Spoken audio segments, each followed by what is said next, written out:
the same job.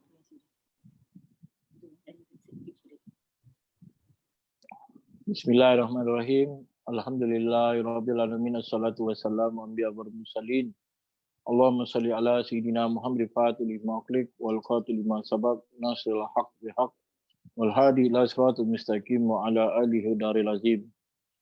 Alhamdulillah. Assalamualaikum warahmatullahi taala wabarakatuh, everyone. May peace be upon you wherever you are, together with your family. We pray that you are in good health, well-being, and in a good of iman, inshallah. May Allah suffice all your need and ease your affairs in whatever circumstances that you are in. So, Alhamdulillah, welcome to another episode of Conversation in Ramadan.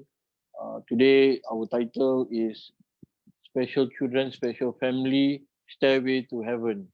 We have two blessed and wonderful guests who I know personally with, and we had worked some project at Sacred Path of Love 2 years ago. And it's very important tonight for us to realize and understand that in Ramadan, it's not only just ibadah, it's not only what we accumulate and what we can do in ibadah. Because there are also people who are struggling and facing difficulty in whatever circumstances they are going through their tests. Right. So tonight, mashallah, praise be to Allah and His mercy that we have two beautiful guests and blessed one, as I mentioned earlier, husband and wife, who has been running a special need children's school in Singapore. And I've been to that place before, and I'm sure you are looking forward to to see them live with me, and inshallah we will learn a lot through the experience. So let us welcome Brother Ali Daud and Sister Fara Zainal, inshallah. Hello everyone, how are you? Assalamualaikum warahmatullahi wabarakatuh. Waalaikumsalam. Mashallah Ali, you smile so vibrant. Alhamdulillah. Of course, whenever I see you, I feel very happy. Inshallah. Anyway, thank you to both of you for joining our program tonight. And I think knowing both of you for quite some time, for the past 5 years, inshallah, I think both of you have done a lot of beneficial to certain community and create awareness and educating the society. Allah preserve both of you. Okay, getting into this topic tonight, which is special kids, and I do find that special. And I thank Ali. I went to MIJ, and before the first time, you guys were at Masjid Sultan, and then after that was at Ubi, right? Yes. Then now it's at Yunus.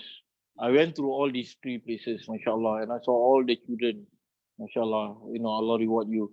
So before we get into more details into the whole reality of having these special children, right?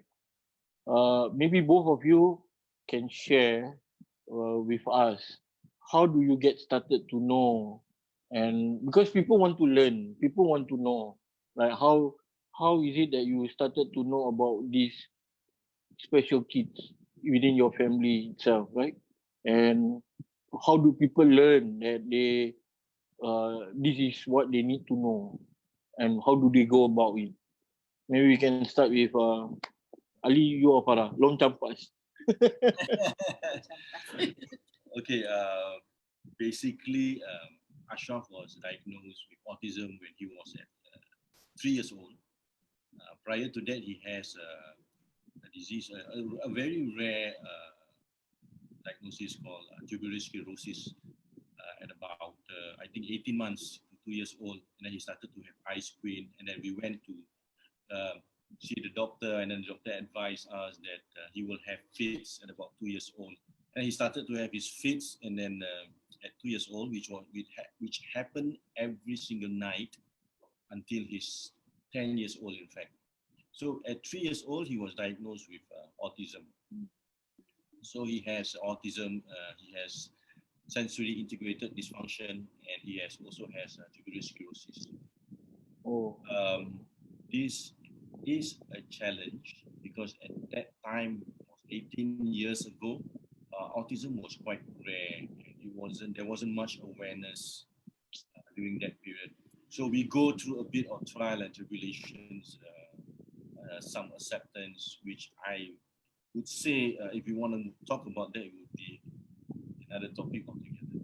But to make it short, that we went through a journey. We accepted what is his conditions and what we need to do, and we take that and bring forward to make sure that he can be integrated into society, or he can be integrated within his peers, family, extension family, and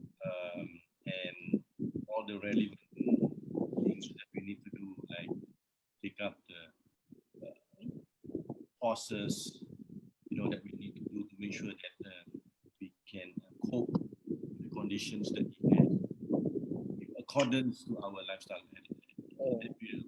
When you mentioned just now acceptance, Yes. that means acceptance that this is the reality. Our child is special and we need to do something about it. How long does it take you, or do you think that you just said it's okay, we just do it?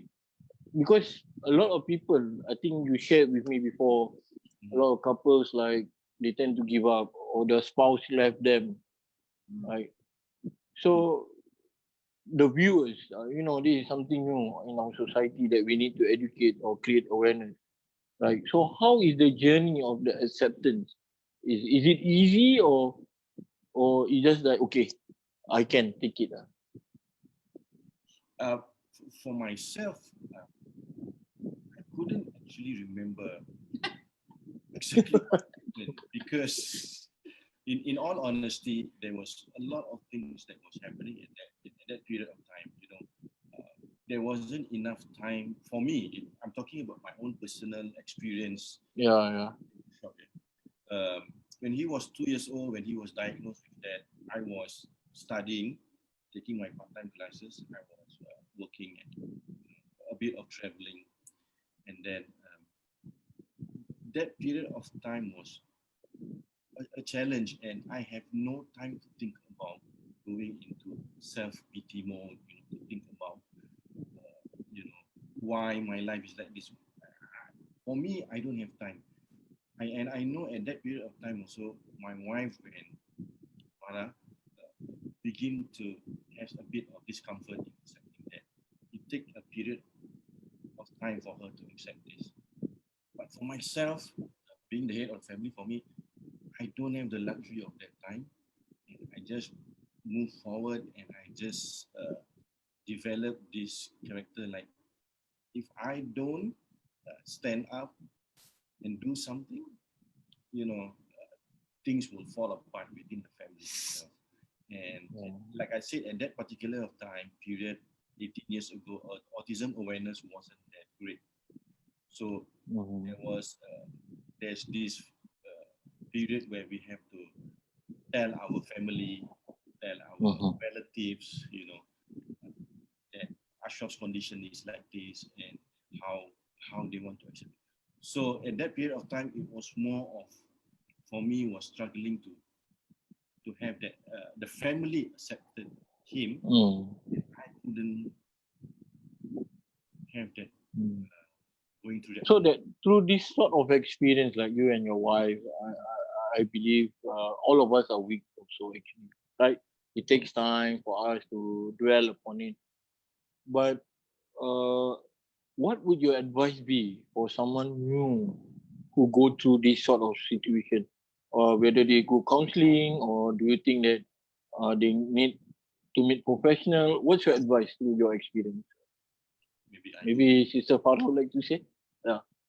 I think for me, right, it's different from my husband. When I got to know that my son was diagnosed with first tuberous sclerosis and autism, because he being my first child, and we were quite, like newly parents, you see, and then have to receive this kind of news. I was in denial for about 2 years. So that 2 years was a grieving period for me. I couldn't accept. like, you know, there's question they're asking, like, why is it me? Why is it my son? What have I done? I think across the board, I think a lot of mothers especially would feel that, yeah.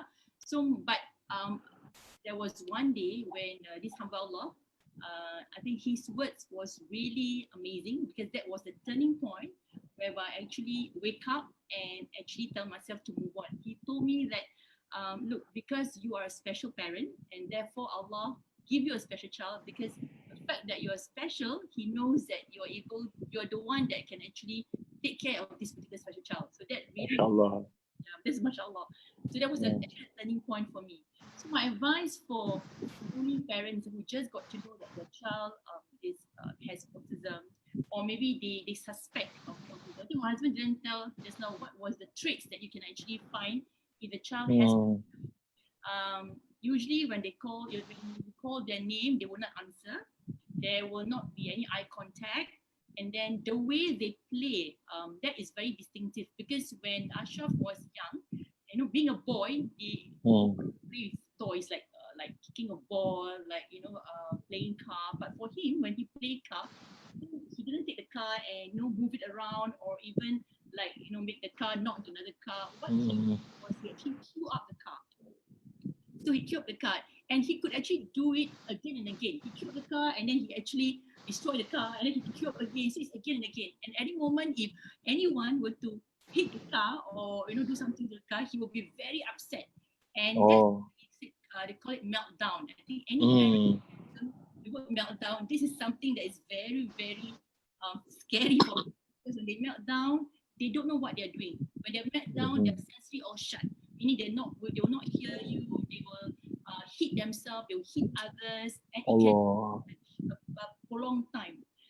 So if you see any of these traits, right, the first thing you have to do is, you have to get the child to see the doctor, the pediatrician, to see what's wrong Mm. with the child. Maybe you can tell the doctor that something, I suspect that my child is doing something that is not, which is like sort of abnormal. See, then if the child is being diagnosed, the first thing you have to do is to learn to accept. Yes, Mm. it's not easy, because when you learn to accept, therefore you're able to, your mind will be open, and then you can move on and do take actions. Because there's no point not accepting, and you brood over it, and then you keep having denial, and you, and somehow the child will, it will be like rugi lah, you know, like you a losing end, and you will be stressed out. So the best is to accept, and then to move on, and don't worry about what people say around you, because people tend to say a lot of things. When you are up, people say. When you're down, people will say. Is it? Therefore, Yeah. you know what people have to say. If this is your child, therefore you are in charge. Therefore, you, of course, any negativity you don't listen. But if anybody, any parents who have child like that giving you advice, I guess you have to follow the advice, and, you know, and move on. Yeah, that's my advice to Yeah. parents. So, is there any specific organization or maybe a hotline or family service where deal with autism that they can reach out, or special needs lah? There are a few. One of the things that I know, there's a lot of support group now created by parents. One of it is the Singapore Muslim ASD support group, which is run by Mm. Sister Siti Limai. She's one of them. She also has a child with autism, and we have Singapore Muslim Special Support Group. You can also approach Autism Resource Center. They have a website Mm. where you can find a lot of tips in there. And when you are in those support group, you will be able to see what are other people experiencing, what are the tips they can, and you can learn from time to time. And most important, you know that you're not alone. Yeah, there are people out there. Yeah. And also, don't compare your child with another child, because every child is different. Yeah. Milestone is different. When the moment you compare, my child cannot, why is not able to talk? Why is it despite all intervention, he's not able to talk? Just remember that when Allah said he's not ready, he's not ready. You can do all kind of intervention, but when Allah said it's not ready yet to be able to talk, then he will not be able to talk. Yeah, Yeah. so you have to accept that. But despite the fact, you have to move on, keep having therapy session for your child. Mashallah, thanks for the information. I think people need to know details, because sometimes, like what you mentioned, they are alone by themselves and they just do not know to go where about, right? And I think it was also a very interesting point that you brought up, like this humble Allah who told you a special kid. And this morning when I was thinking about what to write for the title, that came to my mind also. Because when I was very young, when I was a kid, I know of an uncle who is special lah. And I met one scholar, a sheikh, and a lot of people during that generation, they will say that these are special people. These are special uh, children, like murah rezeki, that kind of thing. And I went through that. I mean, went through in a sense that meeting all these people who said about these special people. So, mashallah, and people don't see that somehow this behind this reality, right? So, ongoing the journey 18 years ago until where you are today, right? So, how and what made you started MIJ then? What made you started MIJ? Hi Ashraf, how are you? I guess the journey started because Ashraf, we put him to first to the mainstream school, and then he couldn't integrate into the mainstream school, so we put him in a special school in Pathline. But Ashraf is more or less a lot with me, and then I've always emphasis on him to be with me most of the time. So I like to bring him to mosque, we do zikir together. And so with that inclination, when he was finished his PSLE, he couldn't go to move on to the next one. And then I think the next step was into like technical, vocational, which he didn't like to go into that. So he said he wants to learn madrasah, because at that time I think his brother was madrasah as well. Oh, inshallah. So he said he wants to also go into madrasah. So that's how we set up. How long does it take, that it come to your mind, the idea of setting up MIJ, to implement and to make it happen? How long does it take? It took 2 years for us. It took 2 years for us to do research, to do studies, to talk to people, to get. We have, in fact, there's 5 of us all together that started MIJ research into this. There's 2 of us, and then our good friend Haidar also has a special needs son. And then we have 2 Asatiza, which is Ustazah Nadia and Ustazah Faiza. So we started to do this research for 2 years before we started MIJ. So the curriculum all done by you guys? The curriculum, is it? In terms of the right, when we first started, it was just weekly madrasah, because like what said that Ali said that he's not able to fit into the mainstream madrasah, but he expressed his interest to go to madrasah. That was the part whereby we spoke to Ustaz Nadia Hanim, Ustaz Faiza, because we are from secular, so we do not show how to create a lesson plan on IRK, Islamic Religious Knowledge. So what we do, we combine. I mean, we tell them that how does autism behave, how do they think, their actions, and from there we actually discuss as a group, and then slowly, gradually, we come up with the lesson plan. But when we talk about teaching religious to people with special needs, right? It's not about teaching them in depth, okay? It's more of integrating the religious knowledge into their daily living. So, for example, when you meet someone, how do you greet them? Like, Assalamualaikum. When you meet someone who is not your mahram, who can you salam? Who can you not salam? When you want to eat, what kind of dua? The simple things that and then when you salat, why do you salat? And we also feel that religious knowledge, right, really help them in terms of managing their emotion. Yeah, when they hear the azan, when they zikir, when they recite Surah Al-Shira, naturally they are able to calm themselves down. So we see a lot of testimonial, and we see how our son has grown, progressed through religious background. I mean, through religious learning in his life. Yeah, so that's what we do. But after some time, we realize that that itself is not enough. So that's where we need to be a more holistic program, whereby we add in more like functional literacy, numeracy, because these people, they have to go and integrate into society. They need to be employed, because ultimately, eventually, every parents want their child to be able to be integrated in the community, to get able to be employed. So these are the skills we have to teach them. Yeah, to learn to calculate, to learn to buy things, these are the things, to learn to be able to speak up what they actually want. So that's why now the program become holistic. Yeah, so it's not only just a component of faith, but it's also everything else. Yeah. I saw that when I came to MIJ school, Ali brought me with Imam Abdullah Endau and all that. And I saw how the kids were reading Ayatul Kursi and the Surah. I said, MashaAllah. I it just blew me away. It's like it just hit you in your heart, and it's like, where this guy come from, man? It's, I'm like so mesmerized the way, and you saying about the educating is part to implement them, being in a society and so on. That's a tedious job, but subhanallah, Allah bless all of you for doing it.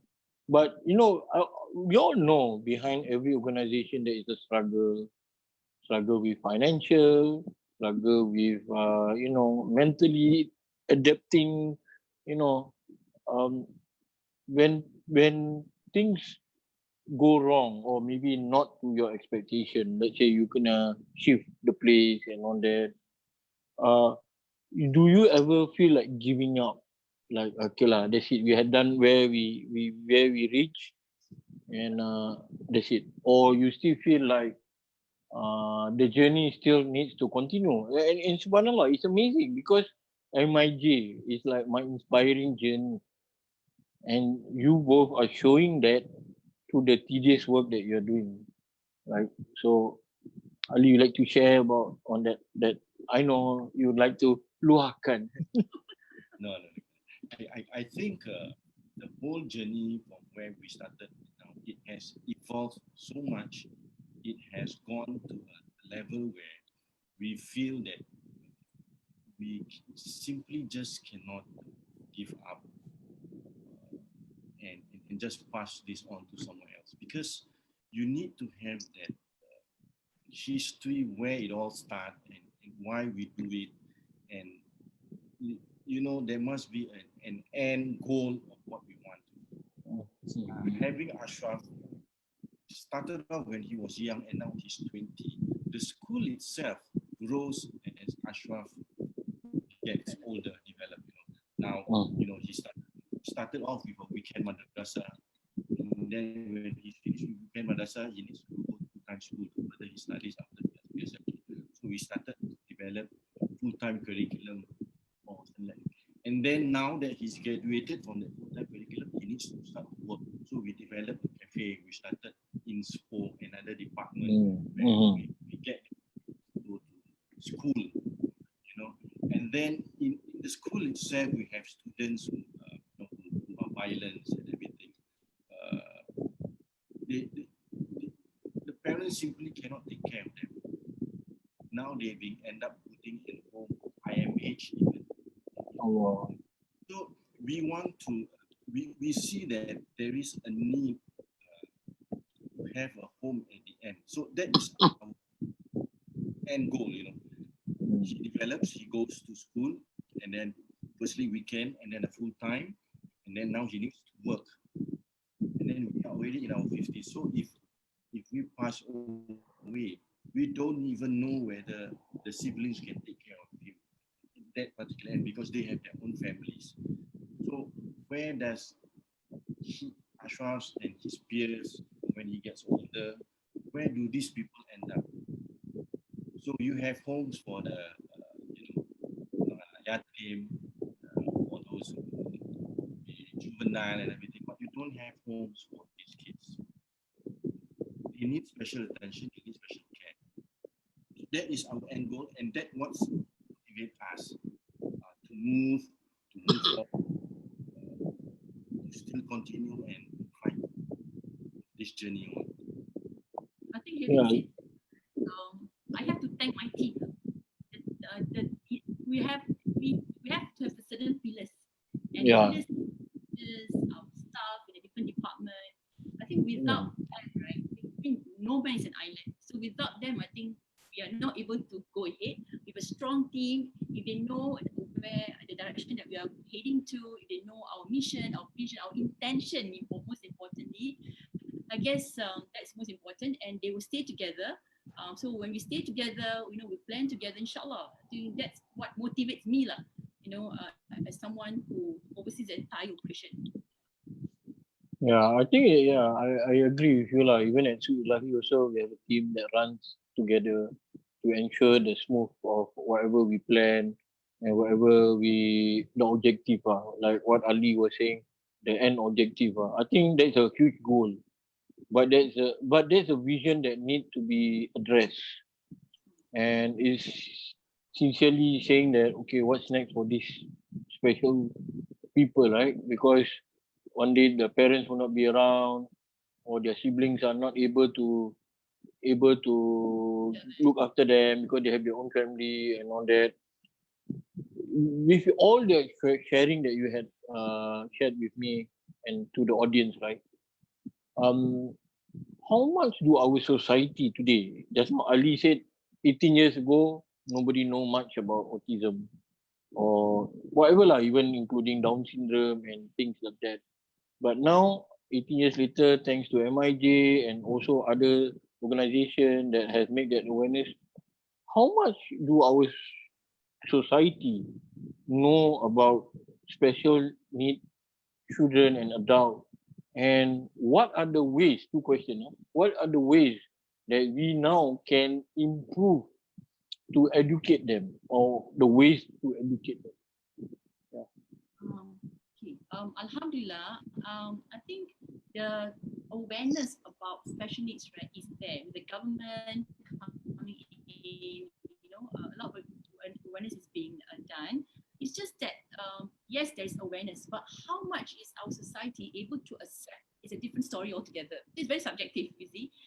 You Yeah. have to have the ihsan to be able to empathize with these individuals with special needs.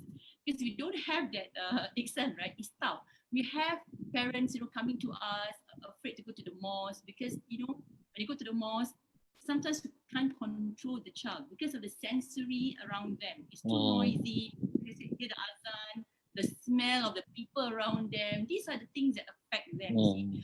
But people around don't understand if they're not exposed to such individuals. You see? So they would tend to be having nasty remarks. They would tend to show, the kind of nasty look, you see. So these are the things that we hope that people, the public, must realize that, by doing that, you're not helping.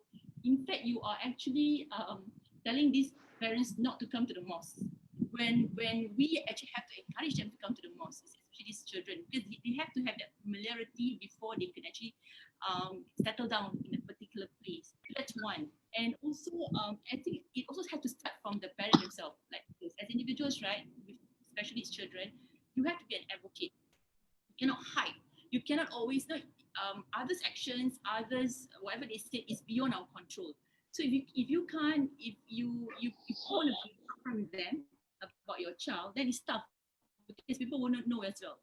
So you have to work both ways. Like the society has to be able to empathize, and you as a parent need to educate the public that your child is such and such. So I think that way, I think inshallah you can see more and more people try able to accept these individuals with special needs. Saying that, Khalid, we Yeah. all Malay community or Muslim society in Singapore, we are very much an ummah. That means we have a lot of community gatherings, even within the family. We have go to saudara mara, orang kahwin, weddings. So there's a lot of gathering, and then people who have special needs, they are being ostracized because they can't go into these functions. It happens to us when we were. Ashraf was at the age of 3 to 7 years old. Actually, we don't go out. We only goes to my parents' house, her parents' house, and then my sister, brother, and that's it. And then people were telling that, Ali is being controlled, cannot don't go out, scared of what. But it's not true at all. It's because the condition of our son. When he was young, he was very rough, very violent. He kicks, he bites. He goes to people's house, especially Hari Raya, straight away go to the bedroom, jump on the bed, open the fridge, So we became very reclusive. We don't go out. We don't spend much time outside. So we don't want that to happen to young couples right now, because now it's even more different from back then, 18, 15 years ago. So we want to create this awareness. So we started to have even this Berani Amal that we do. So we through this through this kind of collaboration that we do, we hope that it can spread even faster. Inshallah, Amin. We do community work with the mosque. We send our students to the mosque Masjid Abdul Razak to learn Azan, and then they actually have one of our students to Azan for the Asal prayers. And then the people do empowerment, and then the kids can come to the mosque. It takes me a couple of years to the mosque for Tarawih prayers. It takes a few years. It's not a one-off thing. It's a few years. So I encourage people that during this Ramadan, stay at home. You create that mosque environment at your house. That means you have a dulang, open breakfast on a dulang together with your kids and tell them, this is how you breakfast at the mosque. People will come together, sit down, eat in a dulang for this one whole month. So they say you can breakfast in the mosque. You can see the environment. Make that Tarawih prayers for everyone to come and explain to your special child, this is how it's going to be at the mosque. Or, if you can do a setup in your own home, of how is the condition of the mosque. And I would encourage, if you want to go to the mosque, go to a smaller mosque. Not so big a mosque where there's too many people, overwhelming, Maybe go to a mosque which got aircon, more comfortable, the kids not so hot. So these are the things that you need to There must have aircon.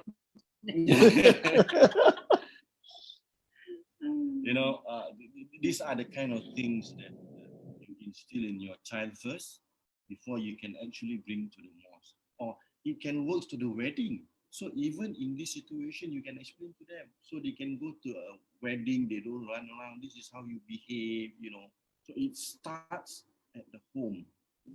It's always start in your own home first before you can go outside.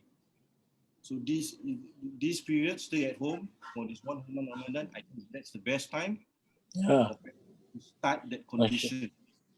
Inshallah, Inshallah. MashaAllah. Thank you for the details, Ayah. I think when Ali said about have that ambience whereby the kids pray at home, right? I think there are, just to bring this up, some parents, right, they have this expectation whereby when my son or my daughter solat, they really have to properly solat, like in terms of the movement and so on. Is I think you have to lower expectation, because even us being neurotypical, there are times whereby kita garuk, that kind of thing. So likewise, these kids. So if they were to move a lot, but the fact that you just want them to have that concept of solat, just to follow the movement. After some time, then they get used, they follow. So you have to walk the talk, and then the child then will follow. So just have to lower expectation. Celebrate small wins. Yes. Small steps. Yeah, the small steps. Yeah, that's right. Yeah.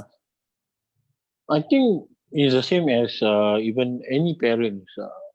They have to, what we call it, cultivate patience.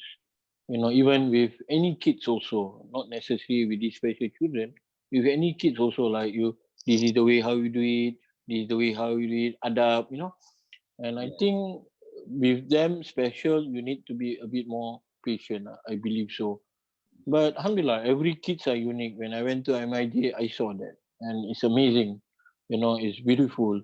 But having said that, also, right, I also realized, because I was also looking into these issues, and I also realized, like, when I was looking into this issue, I reflect back my life also lah.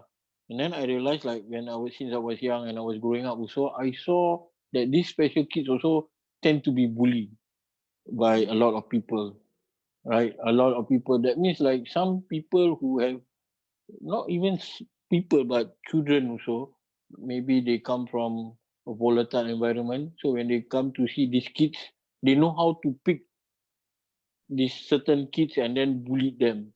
And I feel sad when I growing up. I was like, "Ya Allah, why discrimination kind of thing, right?" So, in your own experience, you may encounter, Ashraf may encounter it also, I believe so.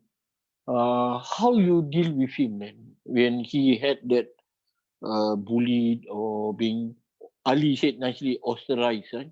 Like, you be mocked, you be belittled. So, in your own experience dealing with Ashraf, how do you coach him or you guide him to go through this difficult situation that he had to face?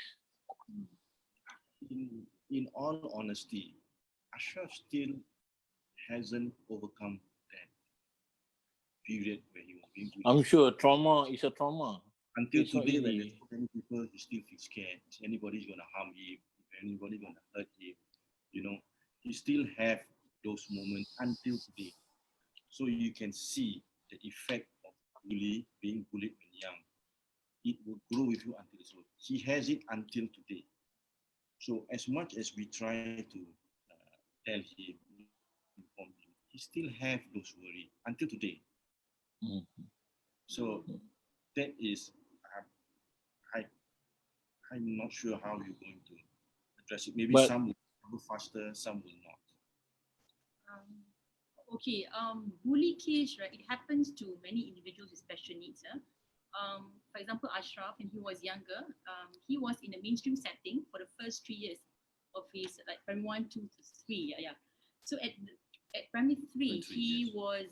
he was it's an art and craft class. So while he was doing his art, two of our three classmates actually took a bucket of water and actually mhm. threw on him.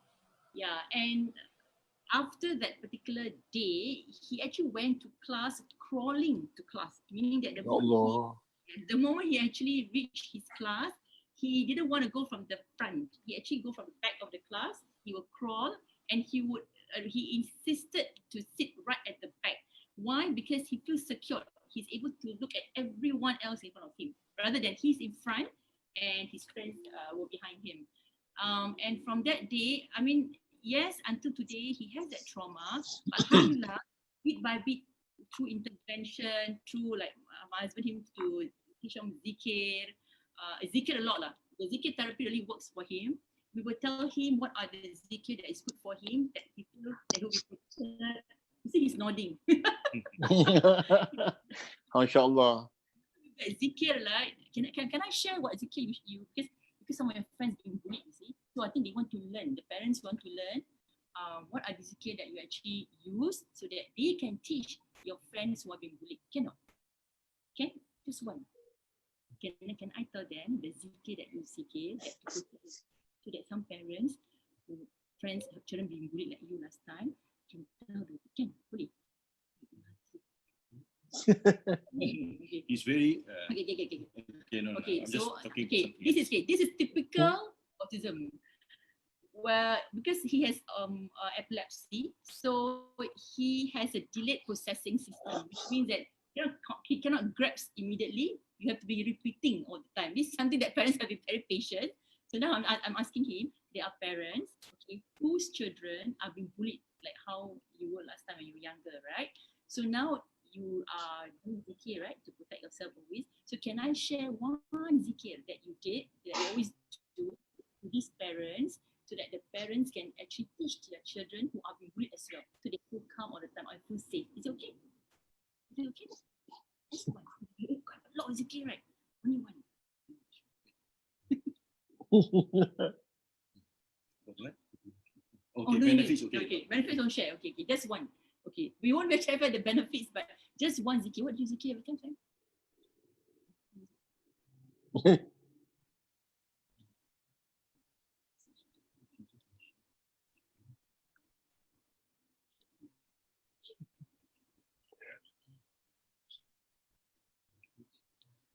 take some time, huh? So we It's okay. It's okay. Alhamdulillah. Good. MashaAllah, a child from heaven. yeah. You see, it takes a very long time to instill this. So I would encourage that parents who's having special needs child, you need to learn to be patient. You need to learn to be patient with your own child, and then you have to immerse into their world as well. Because for me, when we was growing up, I have to. I just like to play puzzle. You know the word puzzle?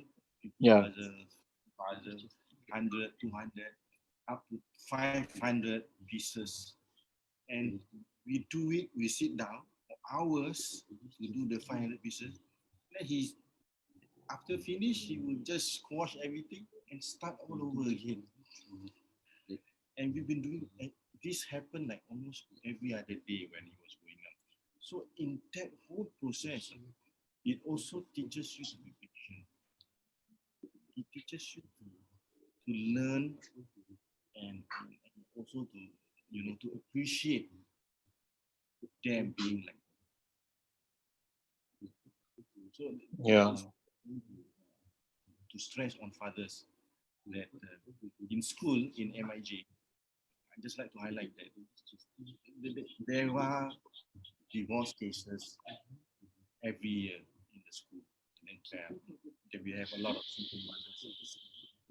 So this is something which, for me, being a father of special needs, I also like to highlight to fathers that you have to learn how to be patient, and the best is you also need to learn how to immerse into their world.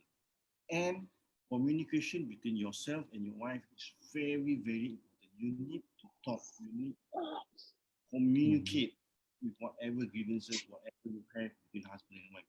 It is very, very important. Communication is absolutely a must, especially when you have special needs kids. And you need to also not only communicate to your wife, you also need to communicate to your in-laws, to your own parents, and to your own brothers and sisters. That means you need the whole village to take care of your kids. You see? So, Inshallah. and this is the tips that I think that every parent should know, that communication is very important, not only to your wife, but also to your in-laws, your own parents, the grandparents, especially. When you instill discipline to your son, something, grandparents always like to manja, always like to, give in, then you cannot educate your child. So that communication to the surrounding is very important. I just want to add one more thing. Yeah? Because I deal with parents, right? And most of mothers, they are stable mothers. Okay. So being stable mothers, I mean, usually the fathers expect that everything got to do with the child, my wife, the mother, will be the one taken care of, because I'm the breadwinner. Therefore, I have to go and work. I will not, do anything, or will do lesser. But I would showkan, I suggest that father, you don't have, you cannot have that kind of mentality, because being a mother, with the kid, for the longer hour, for longer hours compared to the father, it is not an easy job. Okay, because the child will have meltdown, the child will have to need to understand the child. And then you have other children besides your special needs child, and some families will have more than 2 or 3 special needs children in the family. Allah. So, like Ali said, it's always good to communicate. And this is not something that because I want to praise him, but during throughout marriage, right, of raising Ashraf, of having the other 2 kids, right, I really the support that he gave, and not only that, that when I was in denial stage for 2 years, right, until today, there'll be time whereby he will just text me, how are you? Just by asking your wife who's at home, how are you doing? I think your wife will be very glad, because it shows that your husband care, even though he's not with you. So these are the things that I think wife staying at home makes that. You see, so we will make a great difference. for the mothers who stay at home. Yeah. Yeah, I think is in the family institution, right? Both husband and wife have to work in a sense to communicate, like what you all mentioned. I think in every family you have to do that. And but I think people always misplace that sort of responsibility because they thought like it's okay lah, my wife can handle lah, no problem lah. Right. And I think in as a whole reality, it's just that people are stressed from work when they just could not, I would call it reconnect with the people, what they go through, especially when they have this kind of situation now. And it's very sad to hear that Ali said that every year, to you guys experience at MIG, that the divorce happened because couldn't cope with that maybe expectation lah. Like maybe first time you accept, you say okay, our child is like this, okay, alhamdulillah, special. But then as it goes on, it's like, alamak, I cannot take it anymore. Or my husband is not helping me. So alhamdulillah, Allah bless you both, special husband and wife. And Thank you a lot as well. I also beg parents, right? Don't ever hit your child. When you hit your child, hit appropriately, meaning that you hit your child for a reason because he's not doing something that is appropriate. And when you hit your child, it's always has to be waist down, not slap on the face, hit on the thing.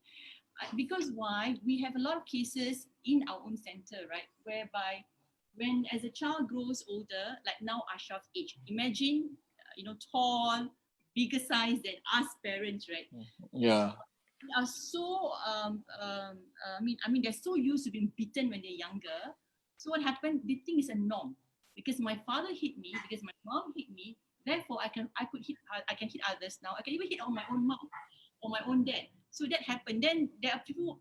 It becomes a police case, and when the parents are not able to handle the child will be taken to the IMH. So this year alone, in fact, from last year until this year, I've been to IMH a few times just to visit some of the students, which is very sad. So whatever you do, is always there will be consequences at the end of the day. So you need to think that. So when you hit your child, don't because you're so stressful with your work, you're so stressful with the environment. Therefore you vent the anger on your child, which is not right. Yeah, this is something that you have to bear in mind. yeah. I think this is something which we often neglected, the way how they grow. Because I think many of us, I mean, of course, you live in Singapore, it's a rat race society. You need to live that cost of living, and you tend to neglect the spiritual and the psychological aspect of how they grow. In saying that, right, I think you have a blessed family, which we all can see throughout the years. How does Ashraf sibling, his younger brother and sister, uh, deal with him, the acceptance, and they know like, okay, this is my brother, he's a special one, and some more he's the eldest brother, and how he goes about them, because they were younger than him, and then they will grow older, right? So as they grow, how do you educate them about him and make them work together with him? Okay. I think even the other two kids go to different phases as well as Ashraf. Alia, his sister, is just about 18 months difference from Ashraf.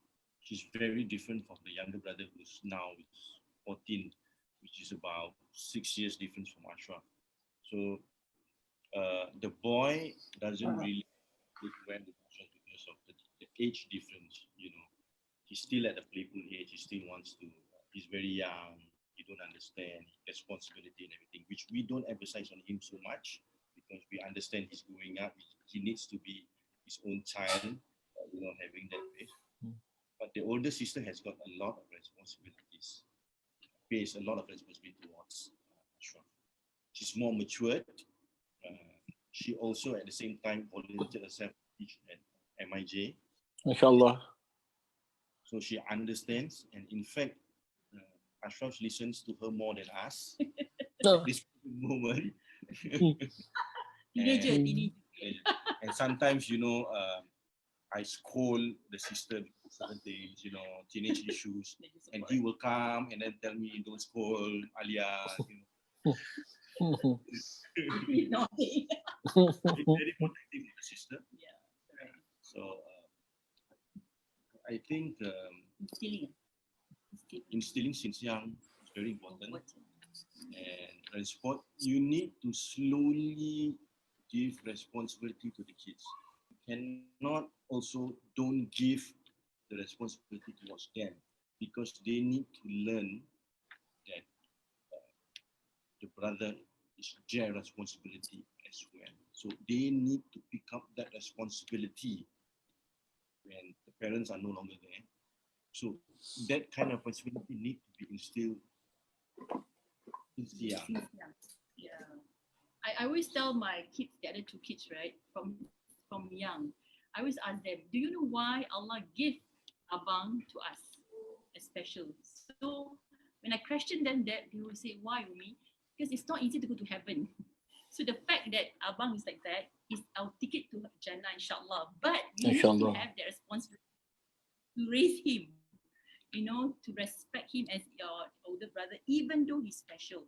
So whenever they are like, a bit off, a bit like, not happy with the brother, that is the question that I always ask them. Yeah, why do you think Allah give Ashraf to the family? Meaning that he's born, and therefore we are the one supposed to take care of him. And because if we take care of him well, inshallah, he's a ticket to Jannah. So this is something that will wake them up.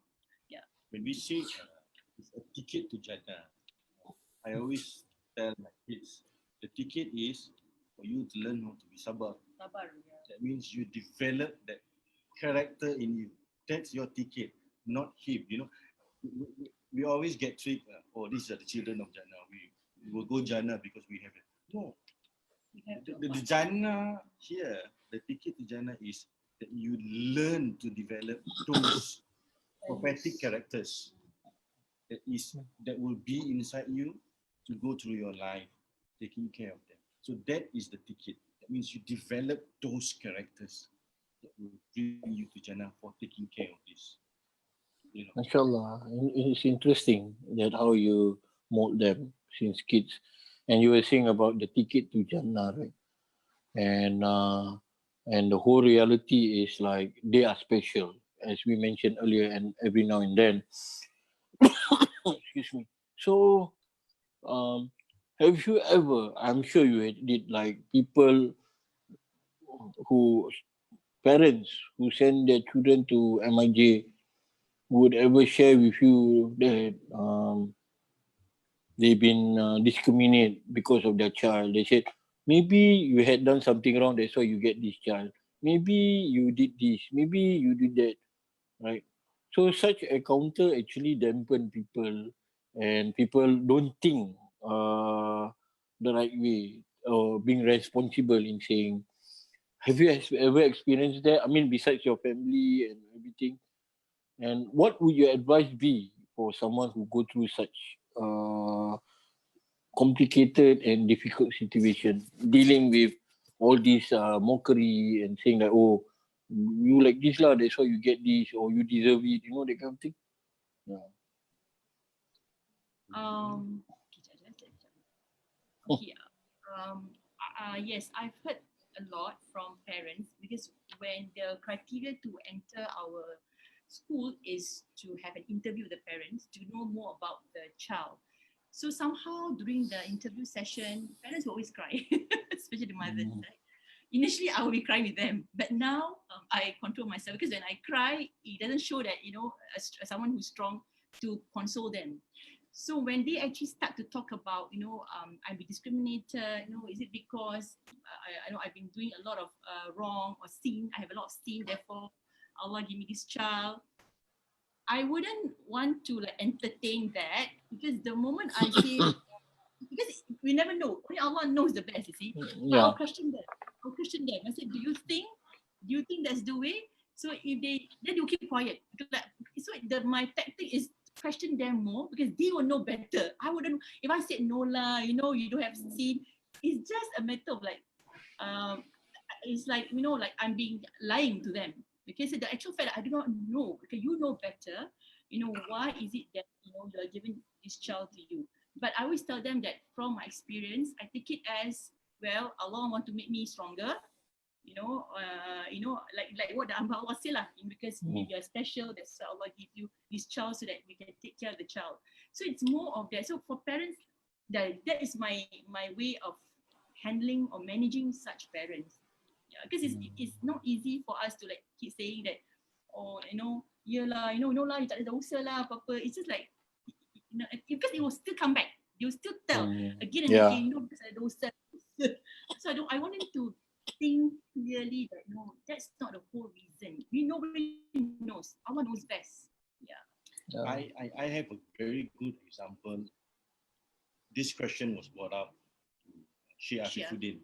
So Sheikh Afifuddin explained it in this way. He said, look, you are being blessed.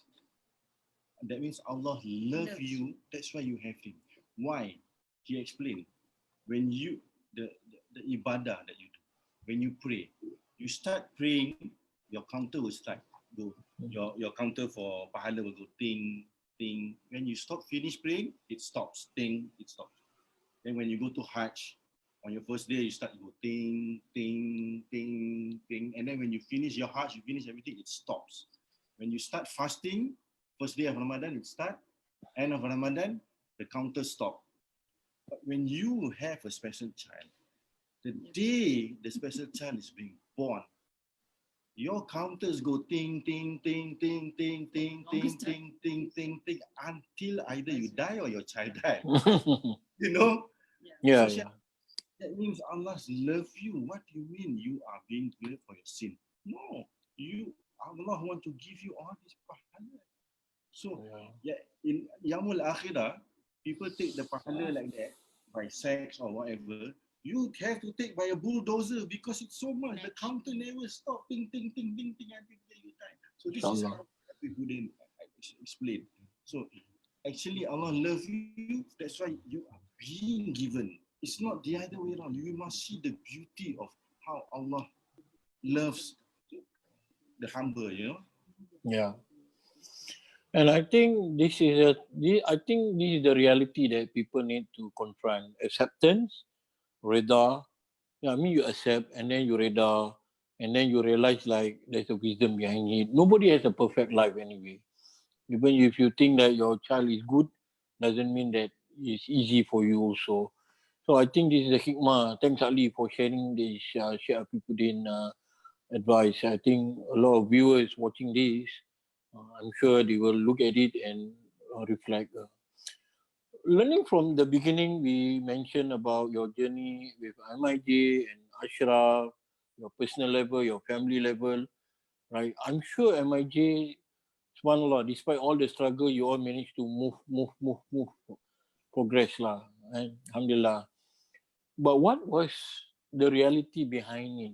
Like, does parents willingly give their children despite the problems that they face, and like the school fees, are they able to give? Because I know not all are well to do. I'm saying this openly because people don't see the struggle you go through. People say, oh, he did this, he make money, like, hey, he did this, he make money and all that, right? But I think the reality is that people don't see the struggle because it's behind the scene.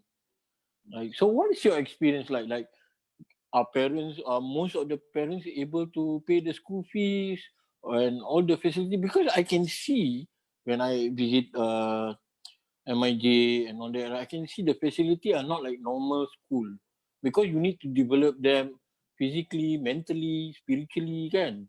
So there's a lot of incurred costs and to build that facility. So share with us the experience behind the scene.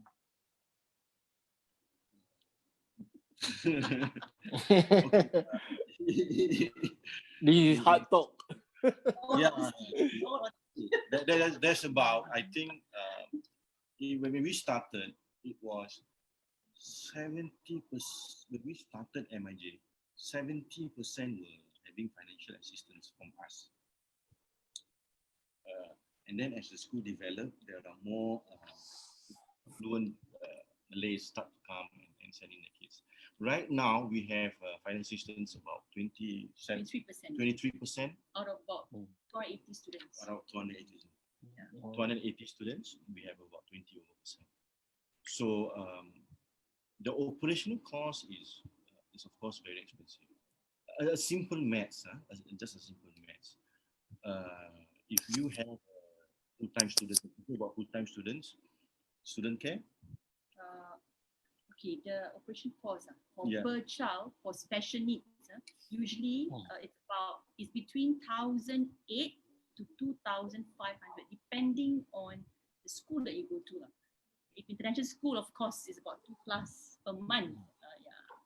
If you're talking about salaries of teachers and some payment of rental equipment and everything, it takes about 1,500 to 1,800 per kid. Okay, that's huge. Right? Which is huge. And then we have one teacher to maximum of 4 students. No, one teacher to 3 students actually. Yeah, Can be 1 to 2 as well, depending on the severity of the child. 1 to 3, if you take 1,500, that's 4,500. Yeah, that's about 4,500 to run a class with 1 teacher and 3 students. So if we don't charge 1,500 per student, we charge way less than that, maybe about half of that. Yeah. You know, so if you're talking about half, you're only taking about 2,200 of fees. You can't even pay salary of the teachers. So that is a effect. So people don't understand this. That's why we do a lot of fundraising. We do a lot of we receive zakat harta from our community. So those who want. So people don't see behind the scenes of the actual cost money. And then we have outside facilitators coming to the school. We give them extra classes. So these are all costs that we have to bear. And then usually how we segregate is I try to find funding for the school, and then she will concentrate on the curriculum, the teaching, what the kids need, and everything. Alhamdulillah, we now as we move on, we have a lot of collaboration with SG Enable, MCYS, MCY, and then MSF, SG Enable, SG Village, all those the government, basically the government bodies. So that helps a lot. That helps, and then so we are being given more attention by even the CDC at ministry level. So that all those things has helped us improve on our financial situation of the school. But saying that, we still need to raise a lot of funds. I guess also, right, every year, Khalid, we have bad debt, meaning that parents who don't pay because of certain circumstances, and we don't say no to parents. That's one thing. We don't say no to any child. Because you know the difficulty they go through. Correct. And especially you want them to benefit also. Yes, especially on needy family. If we don't help them, who's going to help them? So we keep receiving children. But so we have bad debt as well. That's something that we have to clear. We have to macam tai long like to make it long letter, which is very painful for us to do it. But we have to do it, no choice. Yeah, that's right. Yeah, so we do have services on a yearly basis as well. This, alhamdulillah, our community has been helping us a lot. Yeah. So like Miji Abdul Razak collaborate with us, we do fundraising on Biryani Amal, which I'm wearing right now. Inshallah. You look good on it. Alhamdulillah. You're the ambassador. You're the right person, man. But Ali, having said all this, right, you were saying that you have many fundraising drive and all that. Can you share now with us how do people are able to contribute to MIJ? Whether through the biryani, right? You have a biryani, and then can we upload that or whoever? Okay. This is one of the ways, right, Ali? Can you share with us? This is one of the ways which we start to do right now, because we do a monthly contribution, which we ask maybe we can contribute $10 every month to the school. So this money will go to, like I said, for the students, especially for the needy students, and also for skill development funds. That means we can do more outside facilities where we can go bring the kids out, learn skills, baking and everything. Because like I said, these kids also grow with the school. So we need a lot of this funding for these external courses that we're going to. So we have this donation method. Go to the next one. So, yeah. And okay. One of the things that we do for to help others, COVID-19. It's COVID-19, so we try to do this, give to the workers or our frontliners. So once we work together with certain vendors, and then we will provide. We also, at the same time, these kids are the one who needs work. So we let them give out and pack, do the packing of all these things, of all the biryani, of all the porridge. So they will start to do the packing during this Ramadan, and they will send it to whoever that is willing to sponsor the things. MashaAllah. This one or this one? This is, we work together with Nazreen to sell biryani during this Ramadan for breaking of fast. Yeah. So we sell it at $6 per pack. Again, this is also for our kids to do the packing, together work with Nazreen. And again, Nazreen also gives a certain percentage of the biryani that we sell to the school, because we started doing this because at this present moment, the school is closed and we only half of the fees. So we need to make up for that fundraising during this difficult period. Okay, thank you, Ali, for sharing, mashallah. Before we end this interview, right, I think I learned a lot from both of you. What is the experience like to be with Ashraf, a special kid in Ramadan? The first Ramadan and until where you are now with him, 18 years, right? What's the experience like then? I know that Ali was saying like you cannot go Tarawih at certain time. It's best not to go to big mosques and all that. But what is it that because the point why I said this was because a lot of times people want to score points in Ramadan because of ibadah. It is true, it's a month of ibadah. We don't deny it. But at the same time, sometimes also people forget that your struggle with whatever circumstances that you are in actually make you closer to Allah. Like these special kids also, right? So, yeah.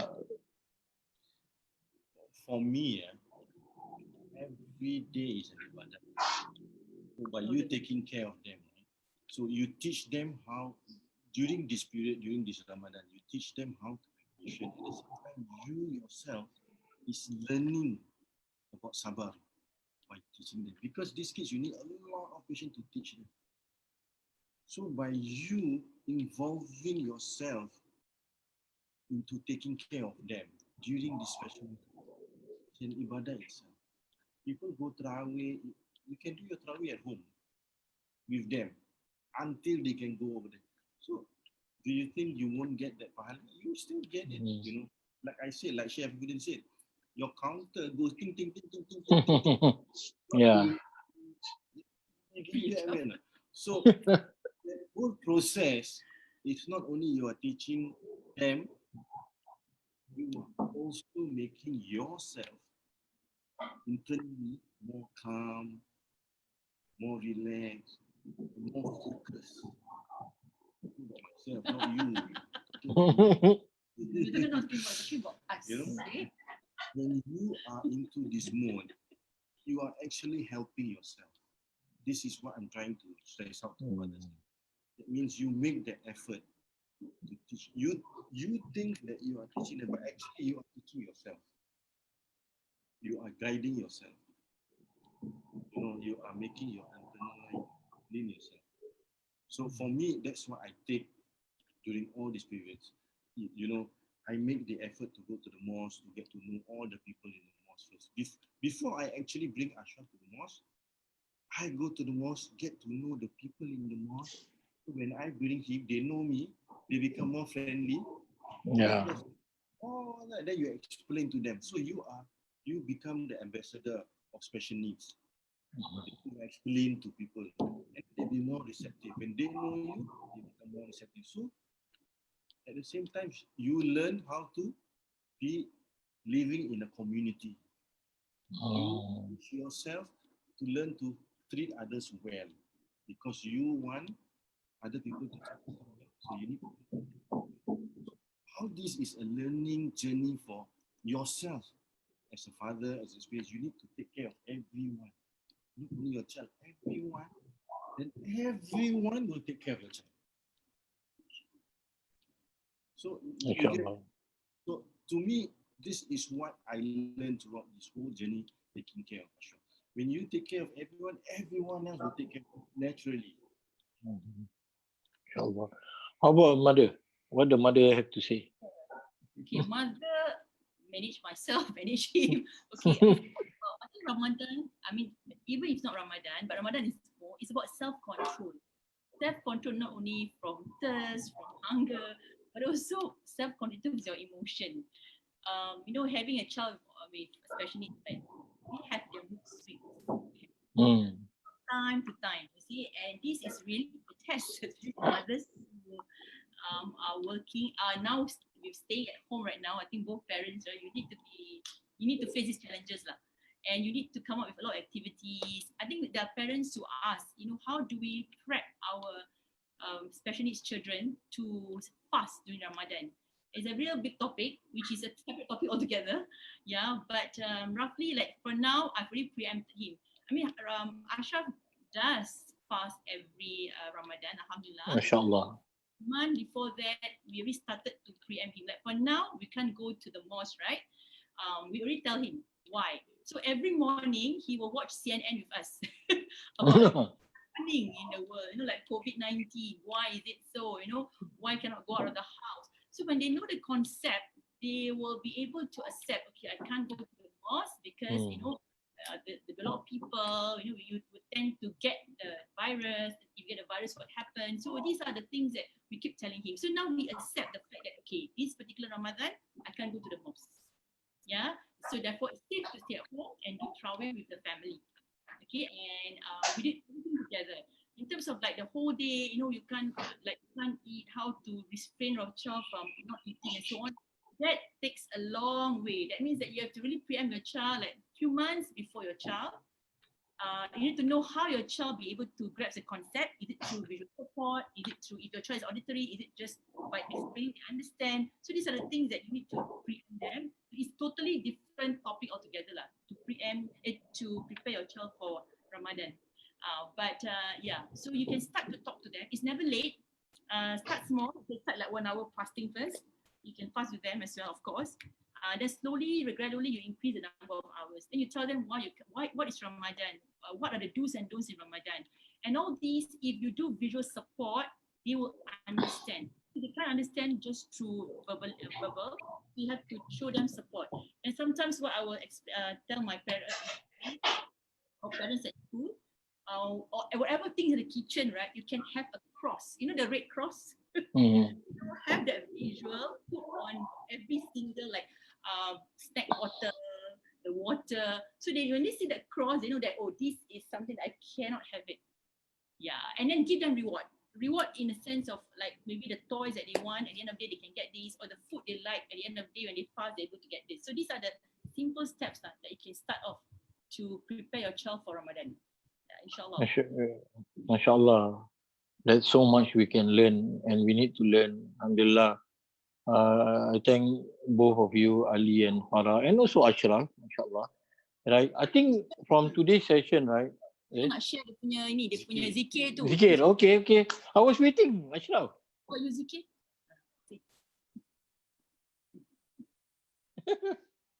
What's it there? We cannot hear you. Dia malu ah. Shy. Okay, never mind. Alright. Okay.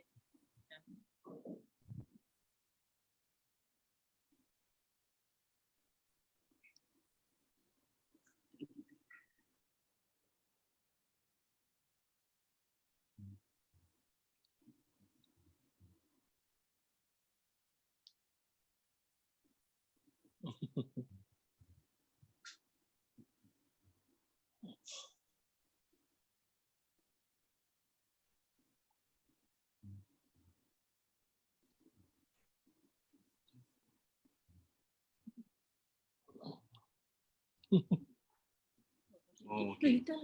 Just want to hear your voice. You It's want to okay. hear your Don't your voice? precious voice come out from your No, voice. don't want. Just say yeah. Malu lah dia. Shy ah. His favorite zikir is Ya Latif. Masya Allah. Masya Allah. This is the first zikir Today. that we taught him, and it stays with him until today.